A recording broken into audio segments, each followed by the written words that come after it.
All right, here's our next lesson in math. We're going to learn to use tables to find equivalent ratios and rates. So using what we did in the last lesson in a different way.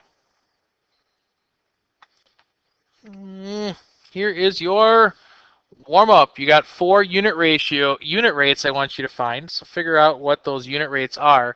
Come back and we'll see if your answers match mine. So here are the unit rates that I got just simply by dividing the two numbers. Luckily, everything kind of went in pretty easy. And I noticed that it's 4 miles an hour, 80 cents for one orange, 31 cents for one bottle, and $6.10 for one DVD. All right, let's apply all this stuff now to today's lesson. So our first chunk that we're going to be looking at is creating tables to be able to show our data. So Mrs. Kennedy's students were painting a cool mural in their classroom, and they needed to make green. So what they did is they took a certain amount of parts yellow, a certain amount of parts blue, and they made it green. They found that for every 2 parts yellow, you needed, or 3 parts yellow, you needed 2 parts blue. So to figure out if they needed to double, triple, or quadruple their amount of green they needed, they made a table. So they put the original ratio down, and then they multiplied the original ratio, top and bottom, both by 2, 3, and 4, and this is what they got. So you can increase amounts in a table in case you need to find more. You can also decrease amounts if you're looking for something that's going to need to be less or closer to the unit rate. So what we do is we call that scaling up and scaling down. So whenever you scale up, like the example of Mrs. Kennedy's class, you're multiplying. And whenever you scale down, like, well, not like Mrs. Kennedy's class, you're going to divide. Let's put that to the test. So here's our first example that we're looking at. We can see that our original ratio we used is 6 to 7. So because we're using the original ratio of 6 to 7, all we have to do is make a table. So we'll put the original ratio 6 on the top and 7 on the bottom. And all we're going to do is we're going to multiply the original ratio 3 times and scale up. Times 2, times 3, and times 4. And when we do that, there's your result. So you can see how that works with the multiplying. Makes sense, doesn't it?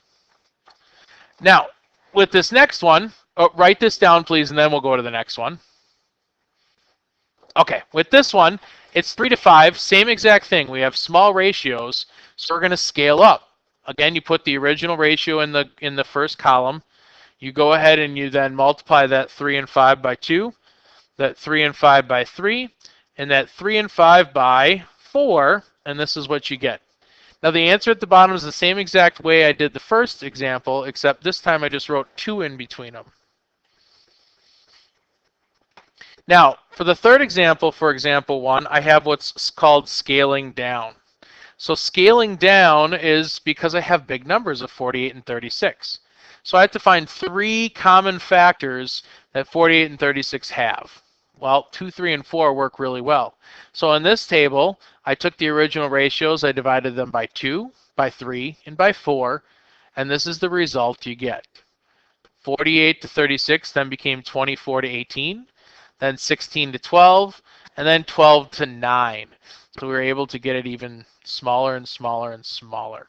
And we probably could go even smaller still and find one more. I challenge you to try that and show it to me if you're able to get it.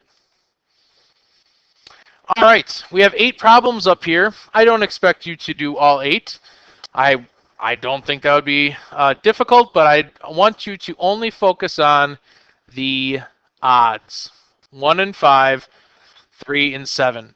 You can choose the scale up, scale down, or some scale up, some scale down, your choice. I'm probably going to scale up 1 and 5 and scale down 3 and 7 if you want to try to do the same thing that I am. Good luck. All right, so as you can see, I didn't lie. 1 and 5 I scaled up. 3 and 7 I scaled down. So for 3 I was able to divide by 2, 3, and 4.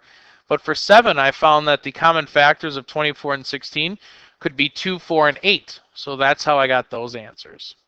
If you're struggling or you didn't get answers that are close to mine or the same as mine, maybe we should sit down together and do the other 4.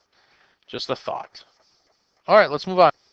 So here is how you can use these tables to figure out basically any amount of anything if you're dealing with problems like this one here. So several groups of friends are going to take a shuttle bus to the park. The table here shows how much it costs for different group rates for different groups. Now, as you can see, we have groups of 6, groups of 12, groups of 18, but in our problem, it wants us to predict how many people for a group of 15 would go. So what we need to do is we need to find a unit rate and then find the equivalent ratio that matches the groups that we're looking for. So again, if you look at our table, 15 would fall somewhere in between 12 and 8, somewhere in here. So the bus fare has to fall somewhere in between 24 and 36. So with that information, we know that we can kind of guess that our answer is going to be probably 25 to 35. But the first thing we need to do is we need to create a unit rate. Okay? So we're going to find the unit rate. That's what all this other writing is. Mine's a lot quicker here. Okay? So we use one of the boxes, which we have 6 and 12. If we divide 6 by 12, we get 2. So what does that mean? Well, it means if one person went, it's going to cost them $2. So after we find the unit rate, the second thing is to find equivalent ratios. So we're going to take that 1 over 2, and remember we're looking for what it would cost for 15 people. So now we need to fill in the gap that we have here with our equivalent ratios. So how do you get from 1 to 15? You're going up, you're scaling up, so you're going to multiply by 15. And what you do to the top, you do to the bottom, and that's how we get the answer here, that 2 times 15 is $30. So if you had 15 people, it's going to cost you $30, and $30 does fall somewhere between 24 and 36. So it's an acceptable answer, and it's the correct answer. All right, let's get you doing your own here now. So go ahead and figure out with Leo's running pattern how many minutes it would take if Leo ran 7 laps. Again, 7 falls somewhere in here, so the time it's going to take him is somewhere between 30 and 40 minutes. Remember, the first step is to find the unit rate. So you're going to take one of these and you're going to divide them out so you can get 1 lap. And then the second thing you're going to do is you're going to find a equivalent ratio based on whatever this is for 1 lap compared to 7 laps. Come back when you're done. So you should have gotten the answer of 35 minutes. So it takes Leo 35 minutes to run 7 laps. So again, I found out that if I divided 2 into 10 for a number of laps of 2 to minutes of 10, that breaks down to 1 lap for every 5, will take 5 minutes. So then my equivalent ratio down here of 1 to 5 equals 7 to question mark. I was able to figure that out. And hopefully you got the same answer too. All right, you have 2 box of thought questions I want you to try, so batter's up. And here's your 4-question quiz. First 3, you're making your own tables. And then for number 4, you're going to solve for the table you see there. You're looking for what savings you would have of 10 weeks. So look for an answer somewhere between 100 and 150, since 10 lands somewhere between 8 and 12. Good luck, and we'll see you next time.